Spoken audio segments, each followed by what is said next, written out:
Vous n'aurez pas rendu l'inconscient conscient, il dirigera votre vie et vous appellerez cela le destin. Ta capacité à désapprendre compte autant que ta capacité à apprendre. Nous allons illustrer cette petite phrase avec un exemple aussi banal.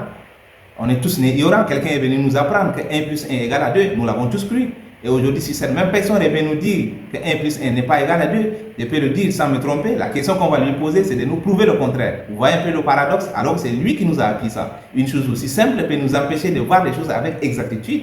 Il est temps que tu enlèves ton masque. Si vous chassez votre adversaire, pour ne pas dire ennemi, appelez comme vous voulez, au mauvais endroit, s'il est trop gentil, il vous laissera le chasser toute votre vie, sinon il va vous abattre. Aujourd'hui, notre résumé parle essentiellement de la confrontation de Lion à son diable. Dit ainsi, ça peut prêter à confusion. Et on nous définit le diable comme ton autre propre point de vue qui te met à l'épreuve et qui met des obstacles sur ton chemin, là où tu peux le moins t'en servir. Il faut prendre le diable en considération. Le prendre en considération ne veut pas dire passer dans son camp. Sinon, on est possédé par le diable. Il faut reconnaître son existence en soi et sa force. Et on nous dit qu'on a toujours cherché et on cherche toujours à détruire ce qui est à l'extérieur de nous, mais jamais ce qui est à l'intérieur de nous. Il nous dit qu'il est temps qu'on se détache de nos chaînes, qu'on prenne le chemin. Notre temps passe vite comme un souffle d'air et le temps n'est long que pour les oisifs, c'est ce qu'on nous dit. Alors pour emprunter le chemin, on nous dit qu'on doit se défaire de tout ce qu'on a appris.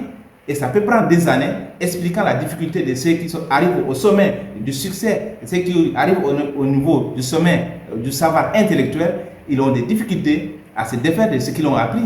Celui dont on vous parle, il est arrivé au sommet du savoir intellectuel. Il a détrôné son mentor. Les gens traversaient des continents pour rechercher son expertise. Mais quelque chose lui manquait. Il dit, l'âme ne désire pas le savoir. Il est redescendu. Et si tu veux arriver au sommet, il faut être au complet. Si tu arrives au sommet et que cette chose te manque, tu vas regarder les gens de haut de façon verticale. Mais cette chose te manque. Et tu vas chercher continuellement une reconnaissance. Cette reconnaissance qui va te procurer une joie, une paix éphémère. Car tout ce que tu possèdes est à l'extérieur de toi. Si tu restes dans les limites arbitraires et créées artificiellement, tu avances entre deux hauts murs. Tu ne verras pas l'immensité du monde. Mais si tu abats ces murs qui restreignent ton regard, tu verras l'immensité du monde et son infinie incertitude. À partir de là, le dormeur originel en toi sera éveillé. L'absence de limites nous fait peur alors que la vie s'écoule sur un chemin sans limite. C'est pourquoi on cherche la limite des choses. On cherche la signification des mots pour échapper à l'infini des significations. L'homme dit le mot magique et l'illimité est repoussé dans le fini.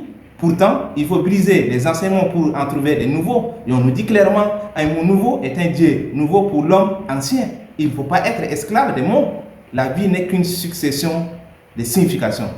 Alors, ce que tu cherches, ce que tu as besoin, si tu le cherches en dehors de toi, le monde sera très lourd pour toi. Et le monde sera léger pour celui qui trouve tout à partir de l'intérieur. On le répète, ton temps passe comme un souffle d'air. Il est temps de faire de l'espace dans ta tête pour de nouvelles choses. Donc, c'est-à-dire, il faut être capable de désapprendre. N'oubliez pas de regarder nos premières vidéos depuis la première. Pourquoi on te qualifie toi d'ordinaire alors que ton semblable est qualifié d'extraordinaire? Pourquoi ne pas chercher à savoir cette différence avant de mourir? Cette curiosité, cet état d'esprit, si tu veux être animé par cet état d'esprit, alors commence à lire des grands livres, commence à chercher le secret de ceux qui sont qualifiés d'extraordinaire. On trouve toujours ce qu'on cherche. Ce que tu n'as pas trouvé, c'est qu'il y a une autre manière de chercher qui t'échappe. Alors restez connectés. Nous vous donnons rendez-vous pour le prochain résumé.